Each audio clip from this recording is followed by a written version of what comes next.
दे दो कुछ. Yeah. May I request President Mr. Vikas Singh, Honorable Mr. Justice Uday Lalit, Chief Justice of India, Honorable Dr. Justice D.Y. Chanchud, Chief Justice of India Designate, and Mr. R. Venkatramani, Learning Attorney General for India to the dais.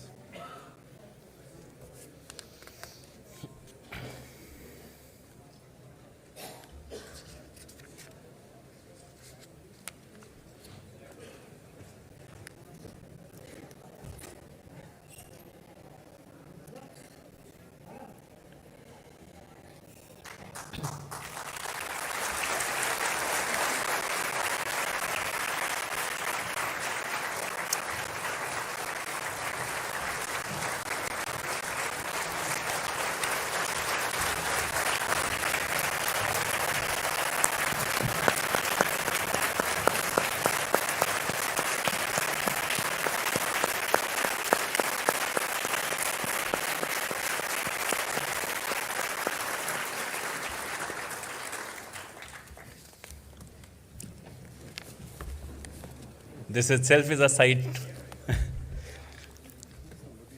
May I request Ms. Sangeeta Singh, Member Executive, to kindly present a bouquet to Honorable Mr. Justice Uday Lalit, Chief Justice of India.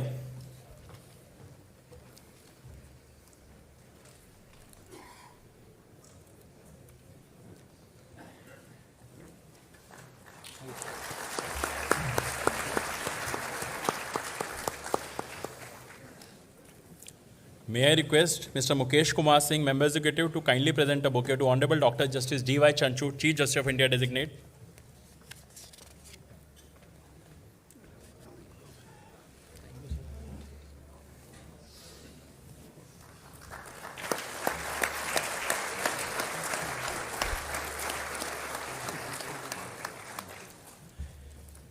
May I request Mr. Vikas Gupta, Member Executive, to kindly present a bouquet to Mr. R. Venkatramani, Learning Attorney General for India.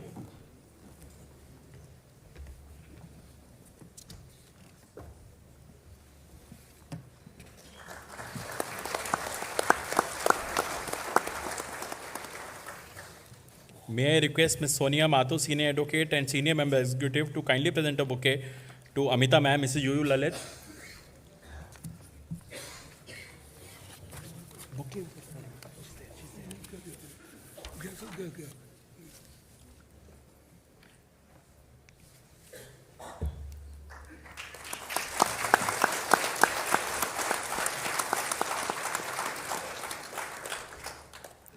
Honorable Mr.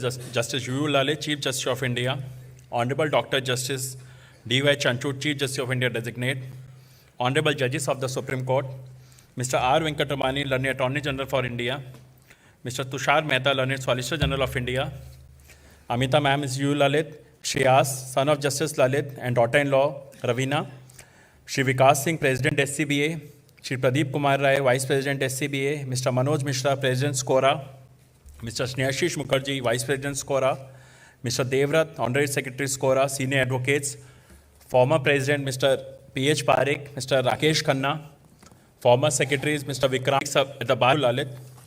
It is an emotional moment for the whole bar as Sir was practicing in this court before his elevation as a Supreme Court judge. How much the bar loves him can be seen with the way people have turned up here. There's no place to stand, and what I am told, people are still coming. He was the second lawyer who was elevated directly as a Supreme Court judge from Supreme Court Bar Association to become CJI after Justice S.M. Sikri in 1971, that is after more than 50 years. He has been part of this institution for more than 40 years, around 32 years as a lawyer and 8 years as a Supreme Court judge. He has been an advocate on record in this court, thereafter an arguing counsel, and then a designated senior advocate who was designated by the Supreme Court in 2004 and was one of the top senior counsels of this court. He was appointed as a Supreme Court judge on 13th of August 2014 and appointed as Chief Justice of India on 27th of August 2022. Sir was one of the most sought after senior counsels, especially in criminal matters when he was in practice. And after joining the bench, now retiring as Chief Justice of India, so both in bar and bench he reached the top. He has always been a very principled person and a very patient person. At least I never saw in my around 20 years in the bar, 70 mentioning in chief court at 10:30 in the morning, and Honorable CJI hearing everyone patiently with a smile, and directing listing of matters where there was urgency immediately. In his tenure of around 8 years as a Supreme Court judge, he gave many landmark judgments.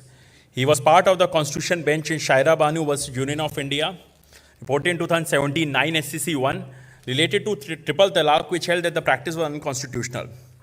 In Dr. Subhash Kashinath Mahajan vs. State of Maharashtra, reported in 2018 6 SCC 454, directions were issued for procedural safeguards to prevent misuse of SC/ST Act 1989. In Attorney General vs. Satish, reported in 2022 5 SCC 545, Section 7 of POSCO Act was interpreted and the judgment of Bombay High Court was set aside. In Marathanda Verma vs. State of Kerala, reported in 2022 1 SCC 225, rights of erstwhile royal family of Travancore were upheld to manage the Sri Padmanabha Swami Temple in Kerala and many other landmark cases. In his tenure as Chief Justice of India, we found on the administrative side also, sir was very decisive. Lawyers were facing problem of listing of fresh matters, and filing of fresh matters became systematic after a long time in his tenure, and all categories of matters were being listed within 7 to 10 days of their registration, as was being assured to us. Regular matters were being taken up after a long time, probably after 2-3 years, which had not come up for hearing for some time. Many constitution benches were set up, and there was a time there were 3 constitution benches running simultaneously. And the result is that once the law is laid down by constitution bench, a lot of matters pending in Supreme Court and High Court are disposed of. Possession letters were given to around 460 lawyers in the D Block Additional Building Complex. We had requested, sir, that the possession letters be given to lawyers at the earliest, and he had assured us that he would sign it on the first day of Navratra, and the file was signed by him on the first day of Navratra.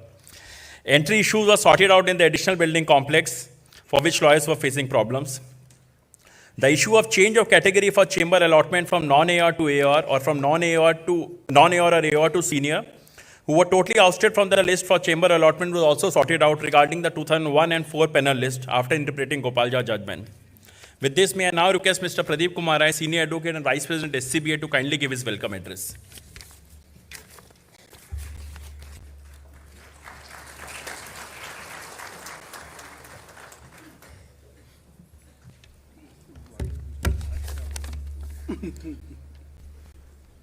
Honorable Justice Uday Umesh Lalit, the Chief Justice of India, Honorable Justice D.Y. Chanchud, CJI Designate, Honorable Judges of Supreme Court of India, Mr. R. Venkat Ramani, Attorney General for India, Mr. Tushar Mehta, Solicitor General of India,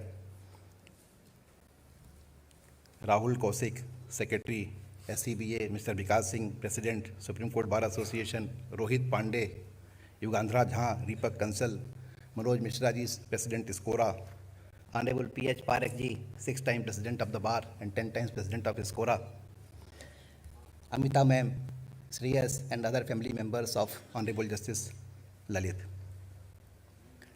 Yesterday, Honorable Justice Lalit told me that you should not drop any atom bomb.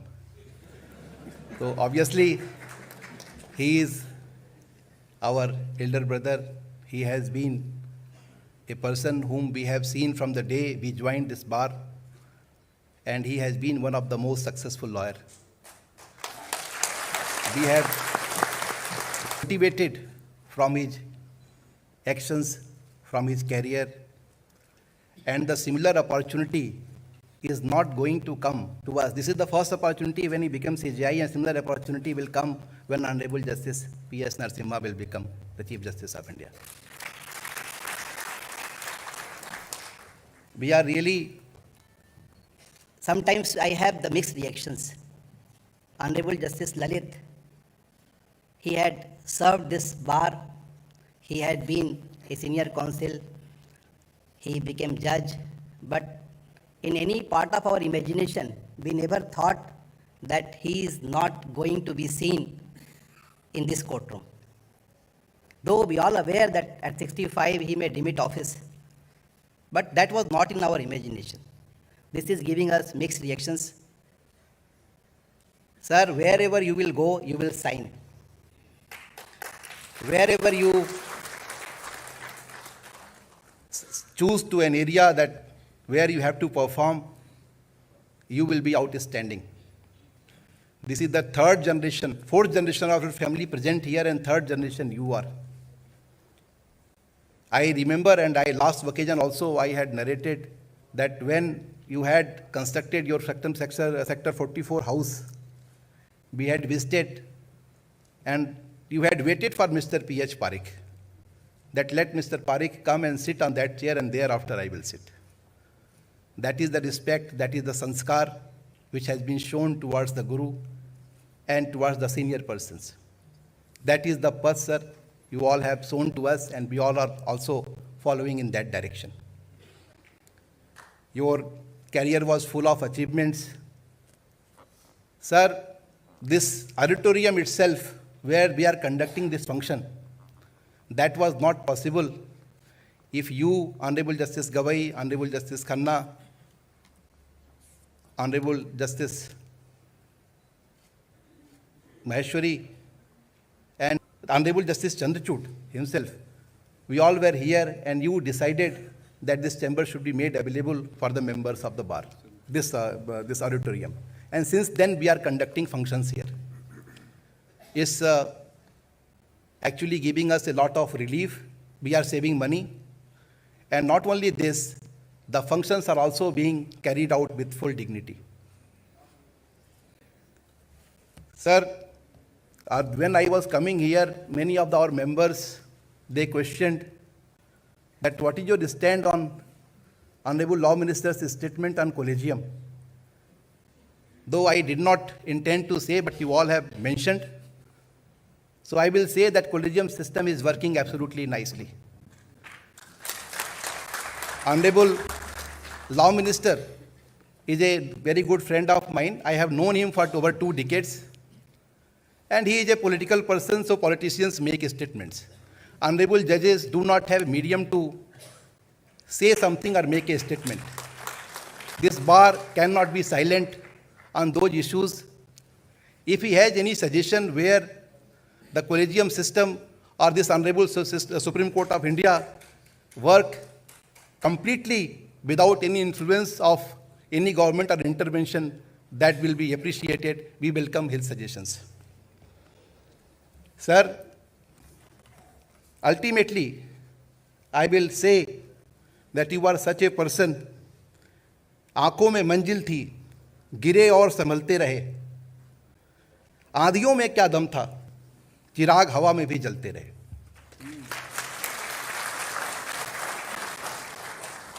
Sir, you have given an exemplary contribution to the system. When Honorable Justice Kaul has signed the papers of 250 mediators, and he allowed, Honorable Justice Narasimha was also member in that committee. So we had a special privilege over him that if there is interest of bar, they will never shy and they will always help us. That is the record. And you as a NALSA chairman, you have traveled almost all of the states. That is not a small contribution. I will say, sir, that your contributions will never be forgotten. And I feel that you are not going to retire. You will be part of us. You have been part of us, and you will remain part of us. Thank you so much. I welcome each and everyone.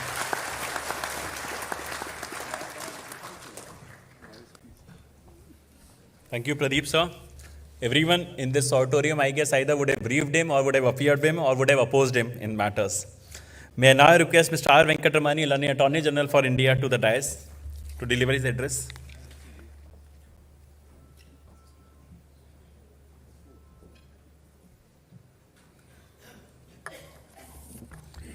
It is said that we never properly plan for the future.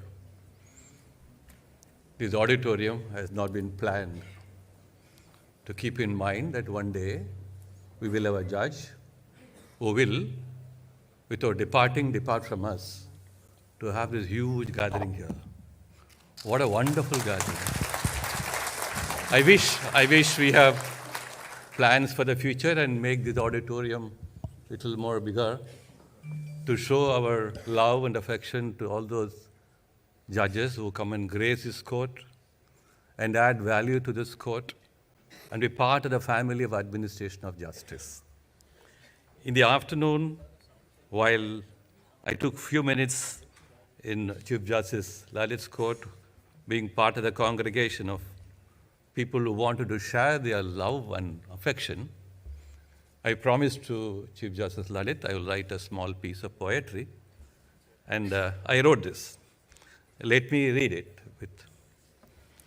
When rare souls of sublime make walk with grace and beatitude, every life around in applause bend. When minds drawn to care for all walk with silent blossoms of fragrance full, every hand in vicious wave. When special ways of justice talk, in quiet ways do harvest great. Who will not in gaiety rush to play? Their hearts swell in music big. Who can resist a million greets? Who can hold their tongues in joy abound? You walked with grace the corridors of the court. You sat in court with justice thoughts in plenty looms, and never in thoughts with room for ill will small. My humble thoughts I gather swift to scribe my love and words deep, deep in an ink of rare that dry will not. Some leave from spaces special, but without leaving, they are ever special. So you are leaving us without leaving my very personal, fond, affectionate, long memories in the corridors of the court. We have walked together. I have had the opportunity of being with you in the court and picking up as much as I would love to have from your hands of justice. And therefore, and I would like to probably say this little poetry with the best way of paying gratitude to you so much.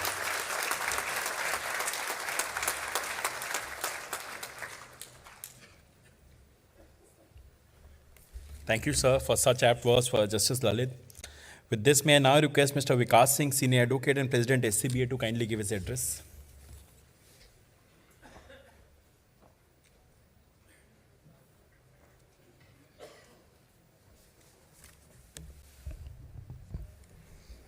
Justice UU Lalit, Honorable Chief Justice of India, Justice D.Y. Chandrachud, Honorable Chief Justice of India Designate, Honorable Judges of this court present here today, Retired Judge Justice Gopal Gowda, Justice B.N. Agarwal of this court present here today, Justice Talwant Singh of the Delhi High Court present here today, the learned Attorney General Shri R. Venkat Ramani, law officers of the Government of India, Shri Pradeep Rai, Vice President SCBA, Rahul Kaushik, Secretary SCBA, members of the Executive Committee of SCBA, Shri Manoj Mishra, President SCORA, members of the Executive Committee of SCORA, members of the Bar, and ladies and gentlemen. It is indeed a proud privilege for me to be here today on this very momentous moment for the SCBA to bid farewell to Justice Lalit. This is one occasion where, as the President of the Bar expects me to speak what the Bar feels about the outgoing judge. And I try to factor in every time when I speak on a retired judge. But I must confess, sometimes I have to sugarcoat what I'm saying, but today what I'm going to say, there is no sugarcoating required, because what I'm going to speak is entirely from my heart and representing the hearts of all the members practicing in Supreme Court.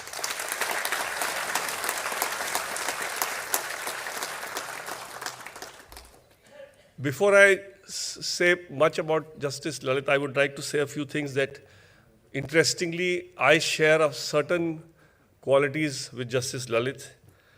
We both, before taking oath or before starting this profession, not oath, starting this profession, he visited the Dargah at Nagpur, which is a confluence of religions, in 1983. I visited Tirupati Balaji in 1989. Both of us have been visiting both these respective places of worship every year since then. Justice Lalit became independent at the age of 35 with 2 small children. I started as an independent at the age 30 with again 2 small children. We both got designated in 2004. We both take inspiration from Justice Venkatacharya. In fact, I remember when Justice Venkatacharya retired, I felt so touched by whatever he had done as Chief Justice of India that I touched his feet on the lawns of the Supreme Court. And both of us are extremely close to our grandfathers. Justice Lalit take inspiration from his grandfather. I learned to live from my grandfather, and both of us were extremely close. As Chief Justice of India, Justice Lalit unfortunately had a very short tenure. And as they say, that if you have to do a lot in a short time, then you have to hit the ground running. And that is exactly what Justice Lalit did. I remember he called for a meeting of SCBA and SCORA, joint meeting, even before taking oath. And he heard all our issues, he heard all our problems. And day one, I must assure the bar, I must tell the bar, day one, on his taking oath, almost all of them were implemented, mostly the issues of listing, because we have had a very, I would say, a bad period for the last 2.5, 3 years, where matters were not getting listed, the bar was feeling extremely frustrated, litigants were feeling frustrated. This institution is meant to do justice, and if the litigants feel that their matters are not getting listed, you all can appreciate how frustrating it can be. But all the issues that we raised before him were started to be sorted from day one, and the 74 days are a testimony of what all has been done with regard to sitting of constitution benches, with regard to regular hearing matters, with regard to listing matters. Another thing which I would like to point out is that in my 32 years in Supreme Court, I have never seen a Chief Justice of India, who has been so patient on mentioning. Invariably, a CJI on mentioning some half an hour, some 40 minutes, lose patience. And they say, no, we have to get on with the regular board also, and then mentioning closes at that time. I have seen with my own eyes 60, 70 listed mentioning, and listed mentioning means mentioning which was told to be heard the same day are immediately prepared in the form of a listed mentioning. Justice Lalit hearing each and every case and passing some order or the other, whether it be some urgent orders are to be passed or it is to be listed, whether it be listed immediately or it is listed after a week or 10 days, but orders passed in every matter which is listed. And this is different from the regular board that he has for the other day, for the whole day. I have seen even junior counsels after the listed mentioning is over, who had all opportunity to get their matters fixed in the listed mentioning, to mention even after that. And if there is an urgency, he has passed orders in those as well. It is unfortunate that we have not had a videograph made of Justice Lalit doing the mentioning, because the live streaming happened only on the last day when he did not take the mentioning. But I feel that this will be a message, if there could be some, at least the kind of humbleness with which he used to talk to every lawyer. Every lawyer was referred to as sir. Every lady was referred to as madam. There was so much of respect shown to the junior most members of the bar, is something so humbling that I can never forget this. And I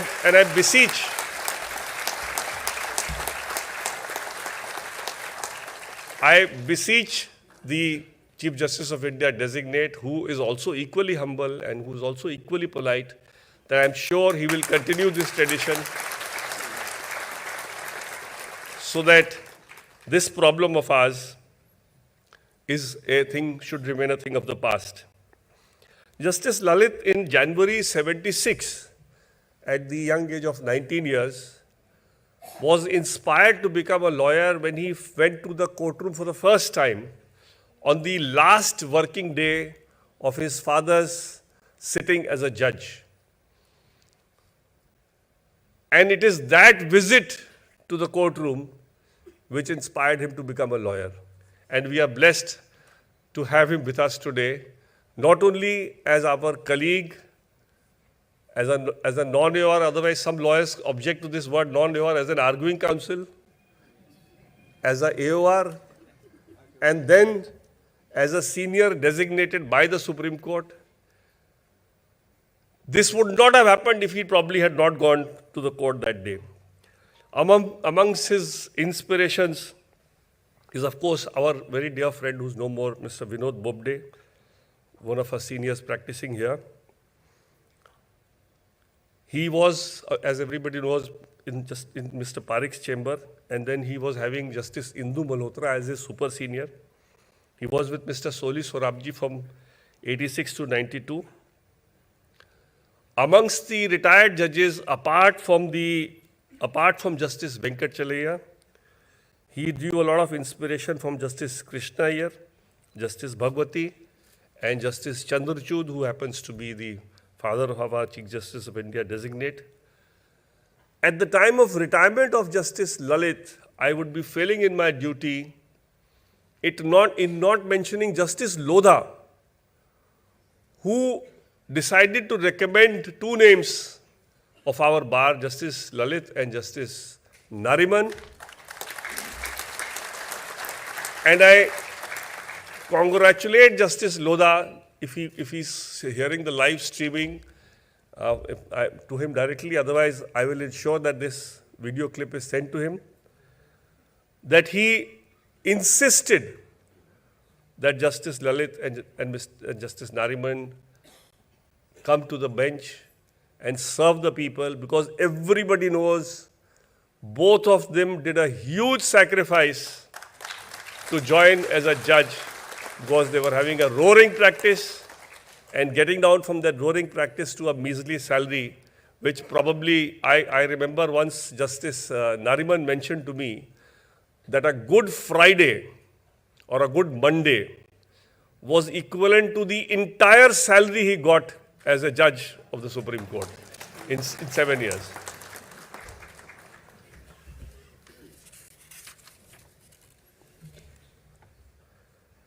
Justice Lalit has been extremely polite, and the demeanor that he has shown to the members of the bar, I am sure, is a tradition which every judge should follow.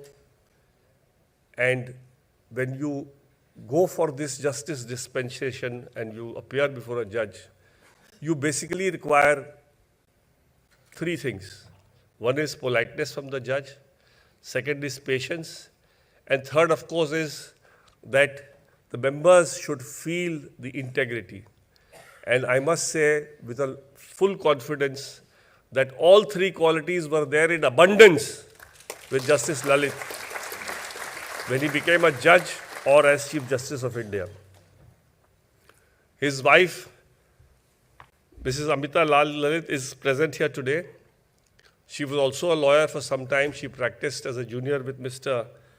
C.V. Vaidyanathan, C.S. Vaidyanathan.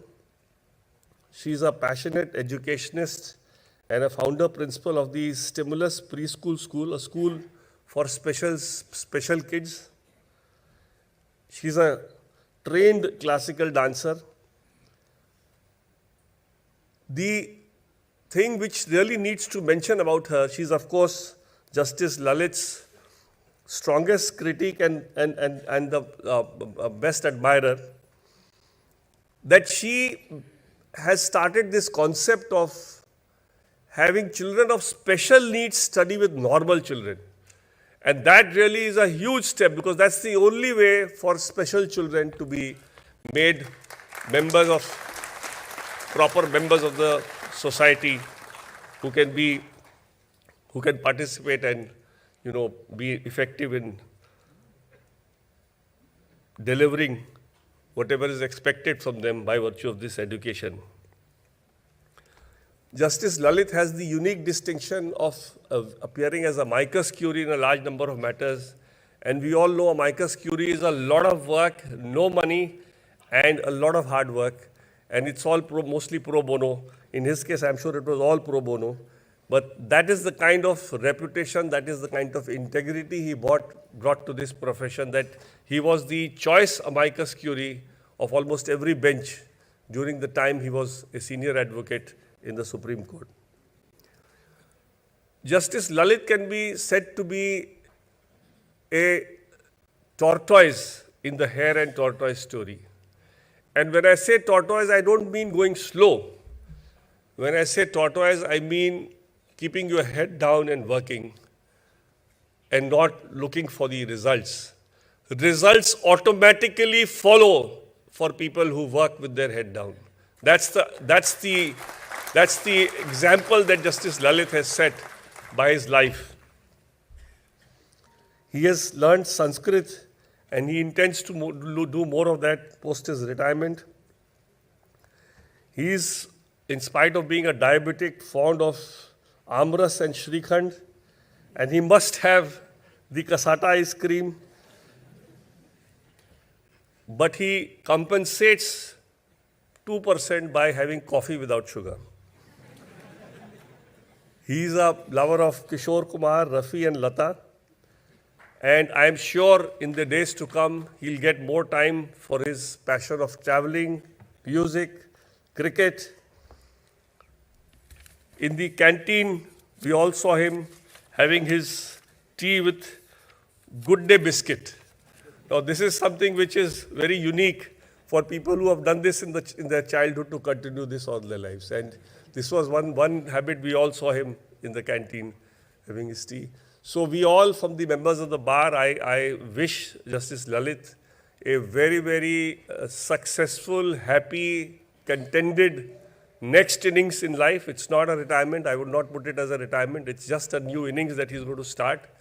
And we all pray that he and his family will be happy always. Thank you.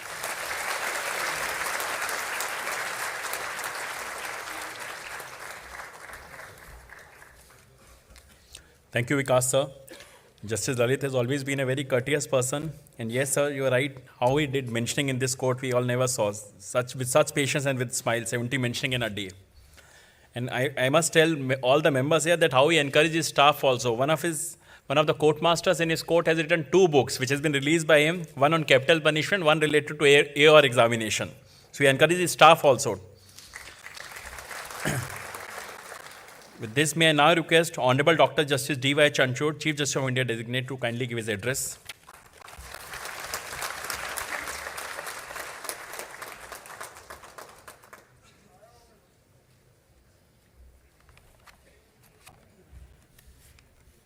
Our distinguished Chief Justice, Justice Uday Lalit, family members of Justice Lalit, including his gracious spouse, Mrs. Amita Lalit, my brother and sister judges on the bench of the Supreme Court, respected former judges of the Supreme Court, Justice B.N. Agarwal and Justice Gopal Gowda, the learned Attorney General for India, the learned Solicitor General of India, President and Vice President of the Supreme Court Bar Association, other office bearers of the Supreme Court Bar Association, President and office bearers of the Supreme Court Advocates on Record Association, senior advocates, members of the bar, and the officers of the registry.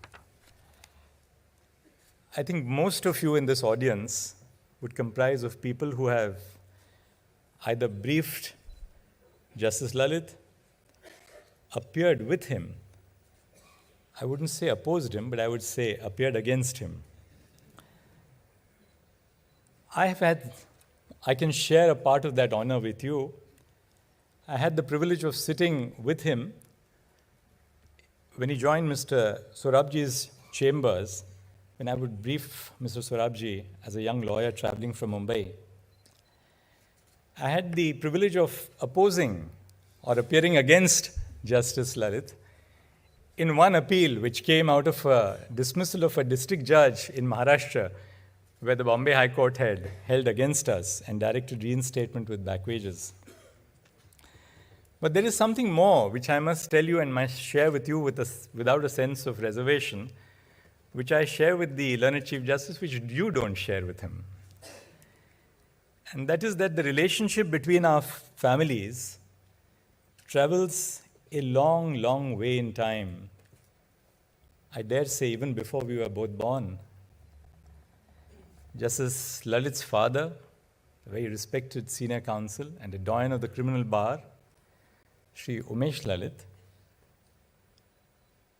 moved his career from Solapur to Mumbai, and he was then referred to as a junior and worked as a junior in my father's chambers on the appellate side of the Bombay High Court.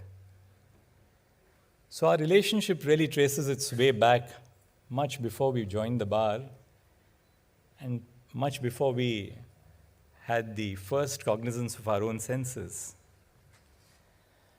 Appointment to the Supreme Court is an honor, but it can be also daunting for judges who come from the high courts like I did. And there is a reason for it. Assignments in the high courts, particularly in the large volume high courts like Mumbai, where I was a judge for 13 years, or in Allahabad, where I was Chief Justice for nearly 3 years, are subject specific. So what happens in these assignments is that when you are presiding over the commercial court, you do commercial cases. When you are the company judge, you do company cases. When you do writs, you only do writs. In Allahabad, you may do writs only on the revenue side or on the service side, even more specialized. Or you would do criminal revisions. You might be a judge presiding over the direct tax roster or the indirect tax roster. So you know that for the next 4 or 6 months that you do the roster, you are tied down to that particular task. You become specialized, but you also become a little complacent, that you tend to know a lot. The Supreme Court, on the other hand, has its own work rhythm, its own cycle, or for those of you who are musically inclined, its own cadence. You have to deal with everything from the insolvency and bankruptcy code to serious crime, to appeals against statutory bodies, to the Constitution, to the environment, to consumer protection, to service and labor. You have everything under the sun from different states coming into your plate every day. I must confess with you that I came to grips on my understanding of the nature of criminal work and practice sitting with our Chief Justice, Justice Lalit as he then was. I understood from him the nuances of the procedure and the substantive law governing criminal law. I found, while sitting with him over an extended period of time, that our Chief Justice was collaborative, always turned to the judge sitting with him to ask him what he felt about the case. He was always consultative, discussed issues with the judge. But above all, and I think that is the heart of being a good judge, he was compassionate and is compassionate. I can share with you only one small example. Everyone reads about what the Supreme Court decides in the big ticket reported judgments. But there are unreported hearings which we conduct every day which tell us a lot about the personality of our colleagues on the bench. Justice Lalit and I decided a matter pertaining to engineers from the then state of Jammu and Kashmir. Unfortunately, we had to hold against them. While we held against them, we had a little bit of sadness in our heart that we had turned out of our doors people who should have perhaps been protected, but the law was dead against them. So we had to dismiss their appeal. We got the ever-present miscellaneous applications. Usually the instinct would have been, well, why have you come back? We've already dismissed your appeal. Justice Lalit turned to me, and while we were hearing one of the miscellaneous appeals, and said in Marathi, "Yanच्यासाठी काहीतरी करायचंय. We must do something for them." So we tried to weave our way into the framework of our own judgment to give some relief, some opportunity for the future for these young engineers who had come from Jammu and Kashmir. That really so beautifully reflects his personality. Now I'll share a secret with you, which I hope he will not mind my disclosing to you. Because just the other day, when we were having a cup of coffee in his chamber, the Chief Justice shared with me a conversation with a former Chief Justice of India, which left a deep imprint on his mind as a young lawyer. And the conversation was about how should a judge read a brief. And the Chief Justice told me that the judge told him that the purpose of a judge reading a brief is to meet the lawyer and not beat the lawyer.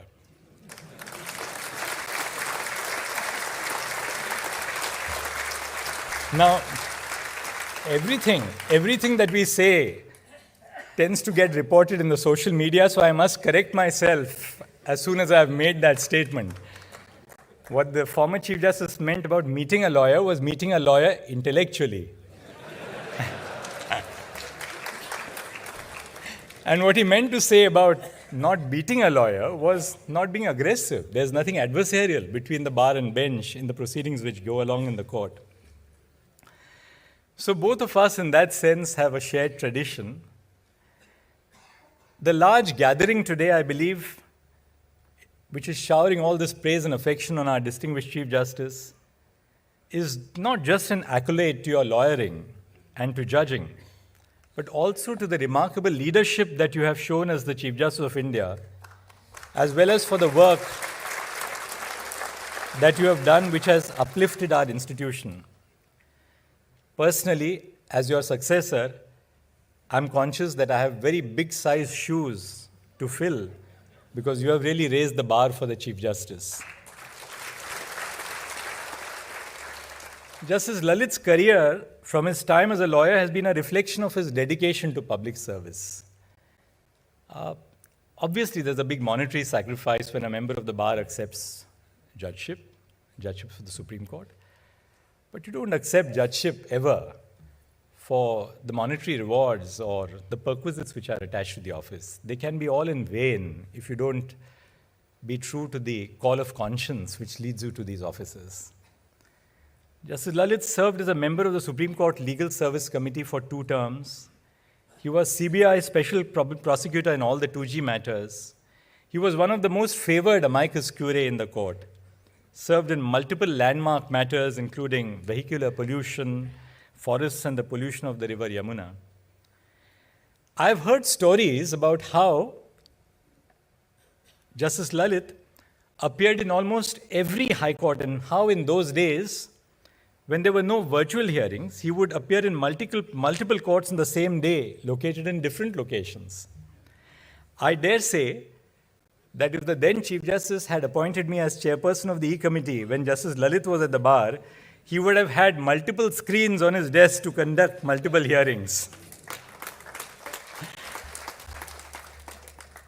Along with his sincerity, the knowledge and the experience he has brought from his journey as a lawyer to the bench, as well as the Chief Justice of India, everything has really benefited our institution. His judgments on wide-ranging aspects of the criminal law, including the death penalty and the scope of criminal appeals, will continue to mirror a reflection of who we are as a society and what we profess to be for the decades to come. His demeanor on the bench has been an example for all of us on how we can remain calm, even in the most stressful of solutions.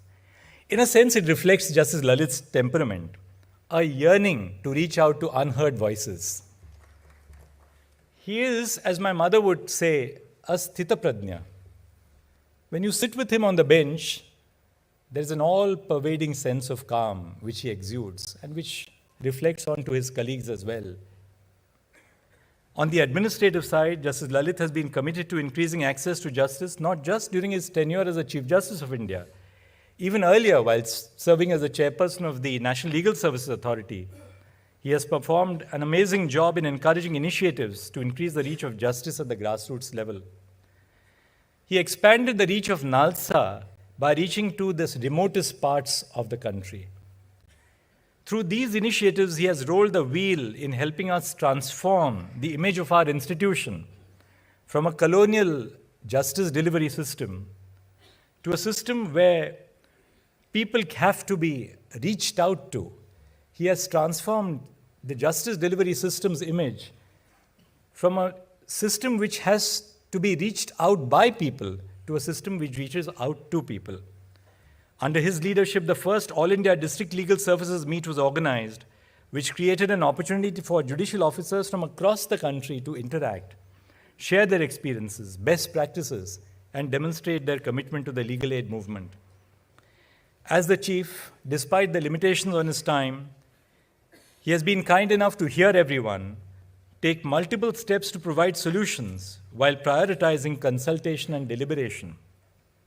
We have all seen the manner in which he has prioritized the listing of important constitutional cases, how he ensured accessibility to these hearings for the general public by live streaming them. We have also been witness to his work on streamlining the listing process, improving transparency in the registry, and decreasing pendency. During my tenure, I hope to provide continuity to all the good work that Justice Lalit has begun, Chief Justice Lalit has begun. Institutions are strengthened only when individuals work together, and I am grateful to Justice Lalit for having provided the leadership that he did during his tenure. His tenure as a judge and as a Chief Justice of India has been marked by a very close collaboration and cooperation with the bar. I think that sense of continuity and stability which it brings to our institution must continue to remain. I can only humbly say that that will be my endeavor as well. Chief Justice, I congratulate you once again on this remarkable career. I hope you will continue to enrich and provide leadership to our profession. Thank you.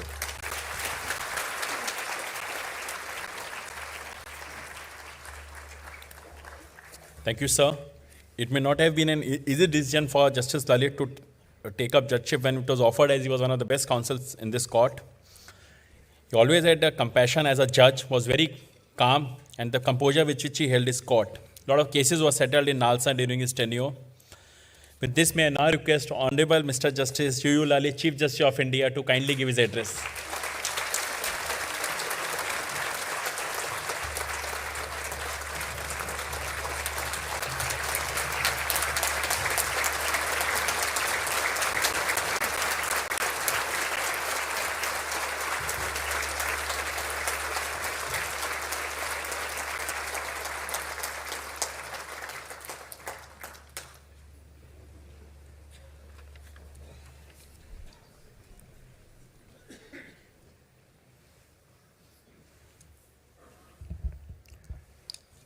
Honorable Dr. Justice D.Y. Chandrachud, Chief Justice of India Designate,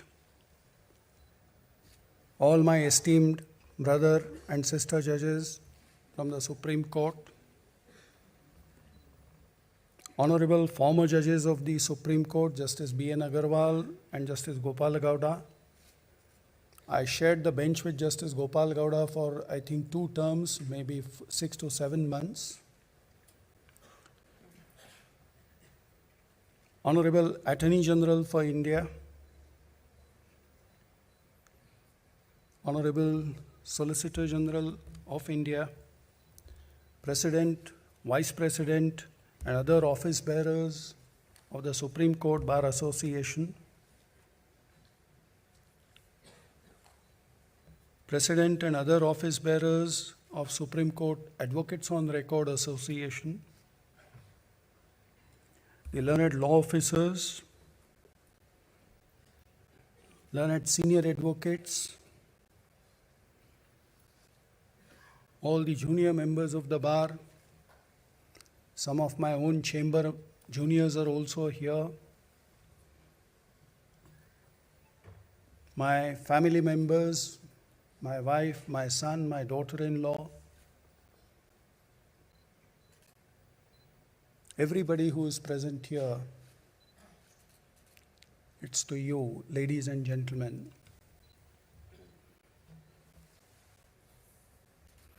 As I stand before you, I remember certain promises which I made when I took over as Chief Justice of India. And I said that I will try to streamline the listing patterns.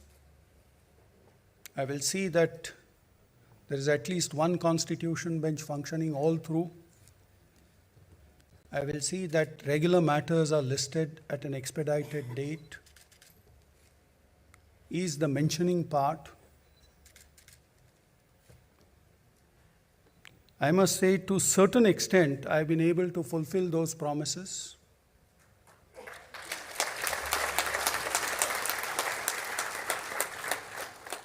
During my tenure, that is to starting from the first day that I took over till today, we have been able to dispose of more than 10,000 matters.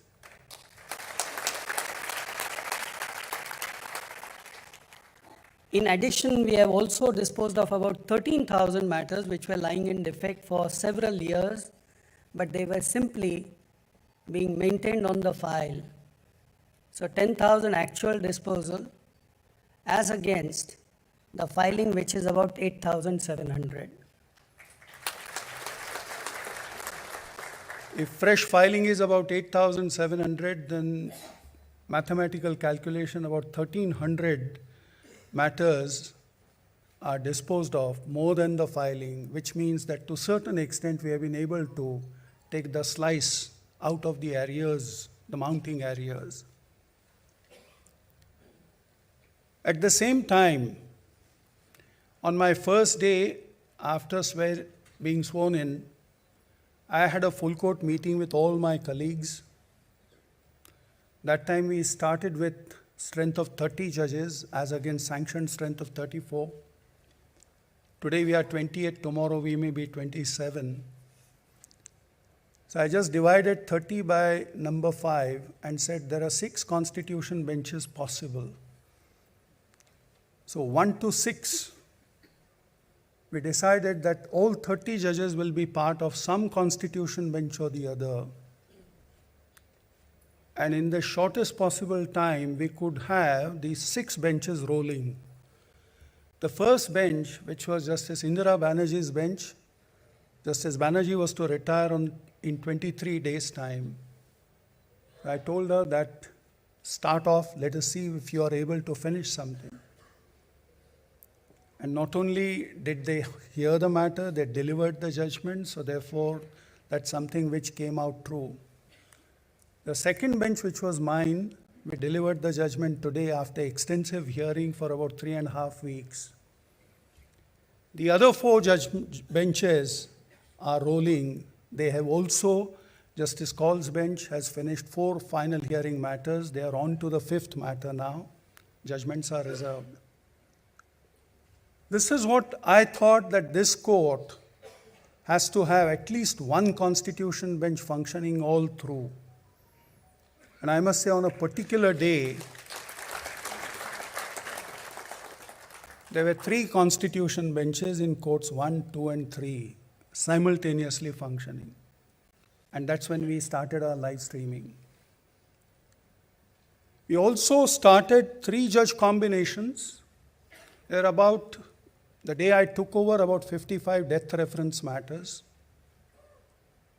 out of which, because death matters nowadays, after the judgment of Justice Nariman in that Muhammad Arif, have to be listed before bench of 3 judges. So we listed matters, 4 matters through with the hearing, 2 judgments delivered, 2 CAV as of now, apart from other way 3 judge combinations. All this is possible, or rather was possible, only because of, number 1, tremendous amount of support from my brother and sister judges. And equal support from the bar. I know I made certain demands. Demands were slightly tough. Matters were getting listed, perhaps at a shorter notice. But everybody rose to the occasion, and with, as if it was on a mission mode, that we have been able to accomplish this. I'm extremely thankful who have been party to this entire enterprise, which I consider, and I am deeply indebted to every one of you. Coming back to And this is my farewell, so therefore let me just tell you what my journey has been. I have spent 37 years in the Supreme Court.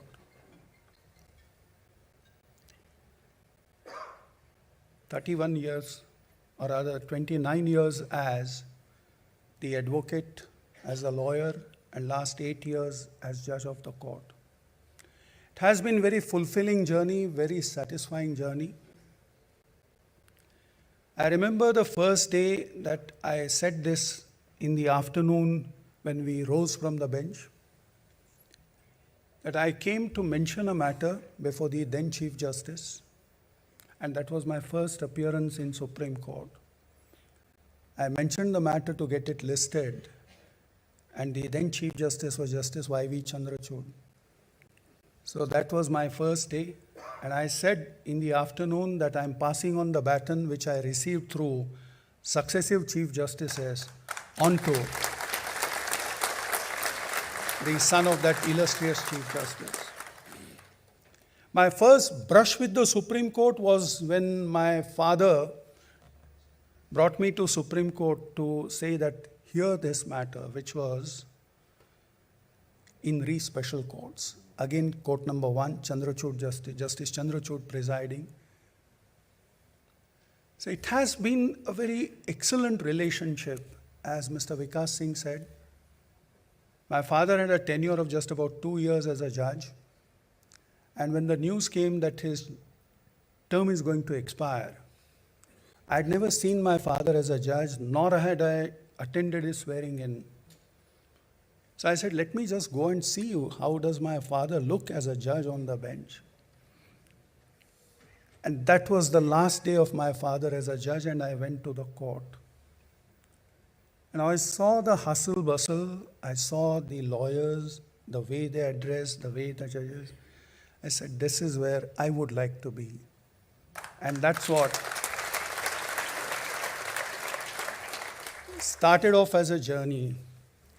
The relationship with Chief Justice Chandrachud, Justice Dhananjay Chandrachud narrated, and the incident what he said, that you must read only so much as would enable you to meet the lawyer, was an advice given by Senior Justice Chandrachud himself.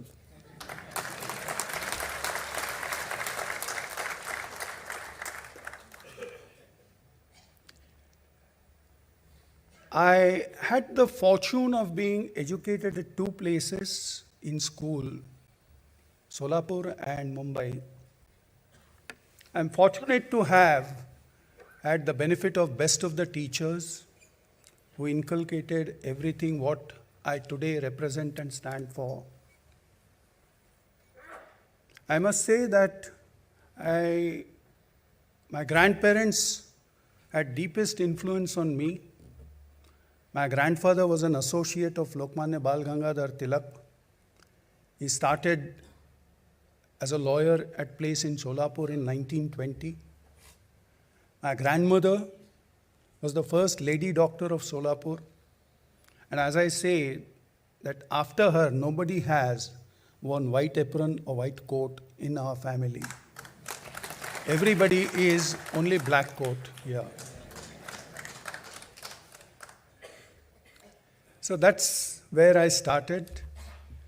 I have the great fortune and privilege of being son to excellent parents who have been kind to me, who have always been supportive of me, who have always given me every support and spared no efforts to see that their child, their son, grows up in the best possible surroundings. I had the love of siblings.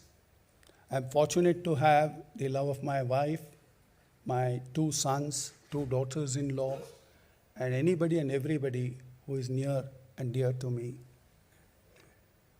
That's on the personal front. On professional front, I started my life in the chambers of Mr. M.A. Rane at Mumbai.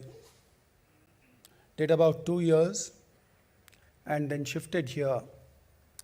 And I remember exactly that on a particular day when I joined Mr. Parikh's chamber, He was my first guru here in Delhi. Indu Malhotra was already there in the chamber, so therefore the association has been there since 1985-86. Some of my friends are at every walk, at every stage in life. I have been fortunate to have many friends who have given tremendous amount of support, love to me, and have always encouraged me. The senior members like Mr. Javli, I did my first final hearing against him, arguing against him. So therefore, every one of you who is sitting here has some association or other at various stages in my life. My chamber juniors, they've always been looking up to me and supporting me. So therefore, this journey of 37 years in this court has been made possible and has been made easier and smoother as a result of everybody's support, blessings of elders, and at the same time, joyous understanding and being with me all the while.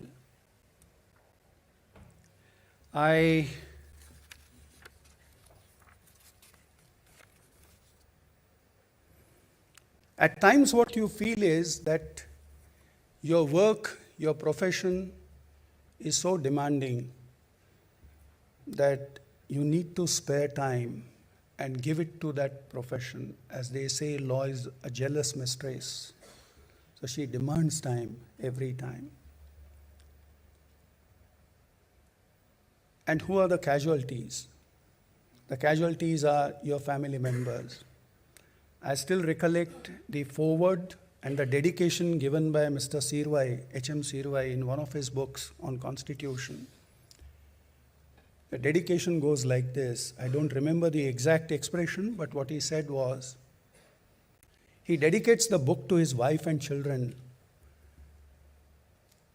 and says that it is to them. Why? Because they gave me that time which was rightfully theirs.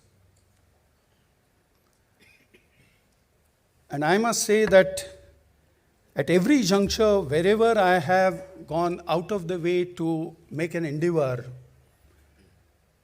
it is the family time which has been the first casualty. And my family has always supported me, has always given me everything. When I was in charge of NALSA, I covered about 16 states. At every juncture, my wife was with me.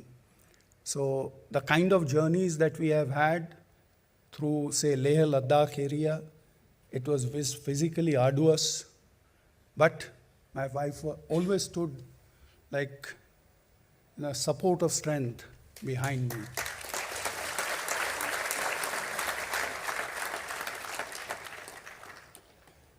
The greatest influence on the professional side on me has been my senior, Sorabji.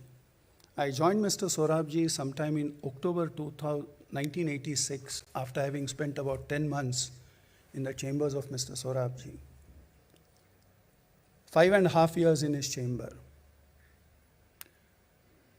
Seeing all kinds of matters which were like Bommai, which is dissolution of assembly, matters which were Union Carbide review.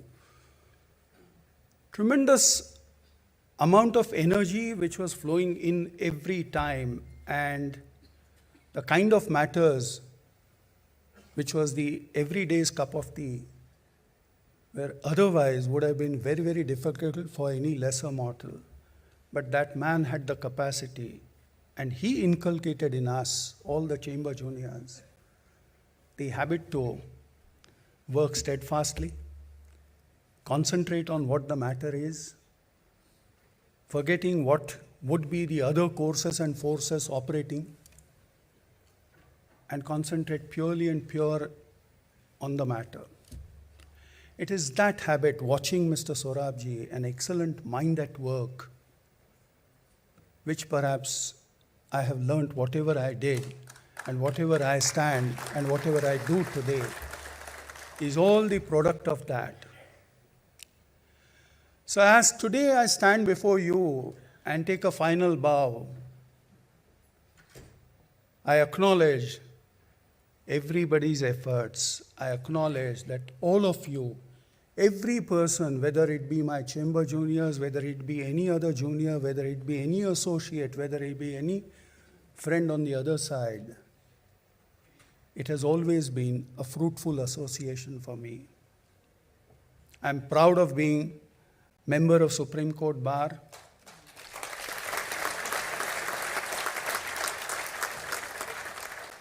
This profession has given me everything. When I came here to Delhi, I still recollect there were dreams in mind, but the path was not clear.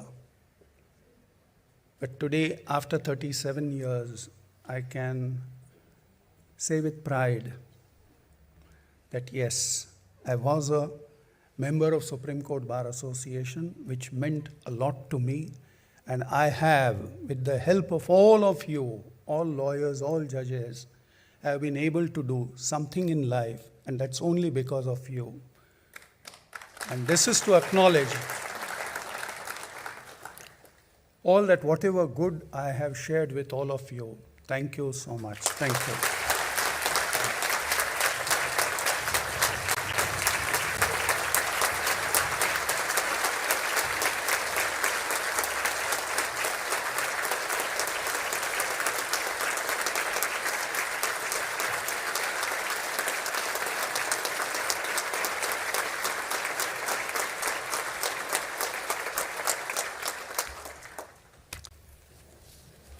Thank you, sir. Having been the secretary this year and 3 times joint secretary earlier, I am going to remember this farewell for a very long time. How much the bar loves you can be seen with a number of people over here, sir. And we wish you best of health, sir. And you will have time for your family, sir. We are going to miss you a lot, sir. With this, may I just read the message given by sir for the bar. This association has been known for its timely action and bold posture in aid of independence of judiciary and for maintaining rule of law. I am proud of the fact that I have this association and I will cherish every moment as a lawyer practicing in the Supreme Court. I wish the association and all the members best wishes. Thank you, sir, for such kind words for the bar. May I now request Mr. Vikas Singh, President SCBA, and Mr. Pradeep Kumar Rai, Vice President SCBA, to kindly present a memento to Honorable Mr. Justice Uday Umesh Lalit, Chief Justice of India.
May I now request Mr. Rohit Pandey, Joint Secretary SCBA, to kindly give vote of thanks.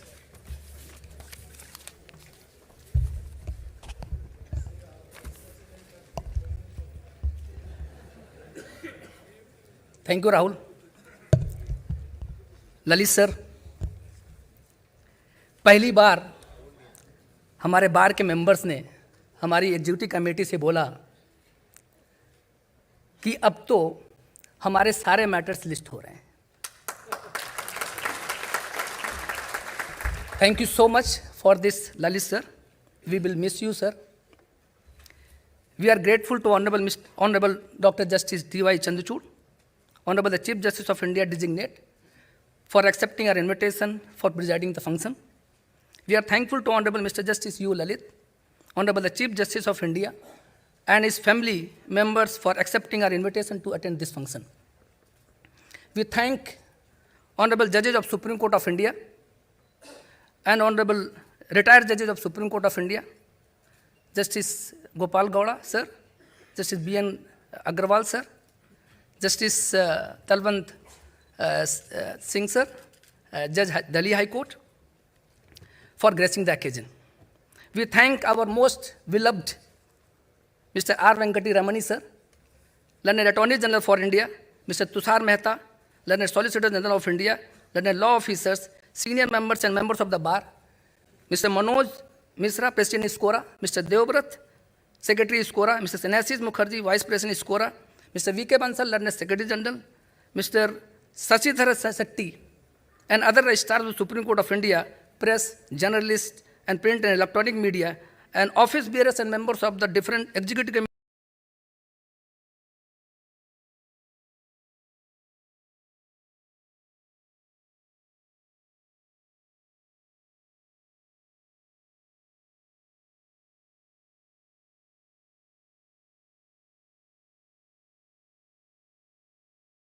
Of different bar associations and distinguished guests and respected members of the bar for gracing the occasion.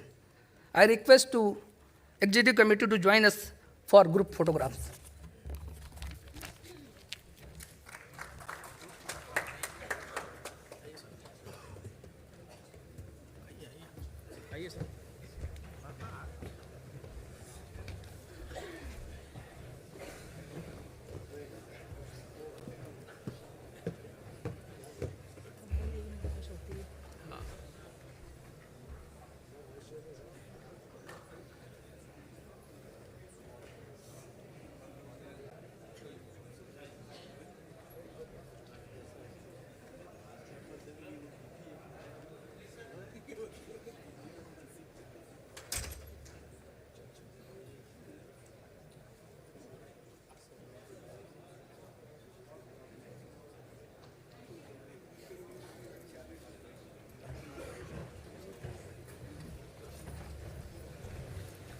Kindly join us for high tea at ground floor.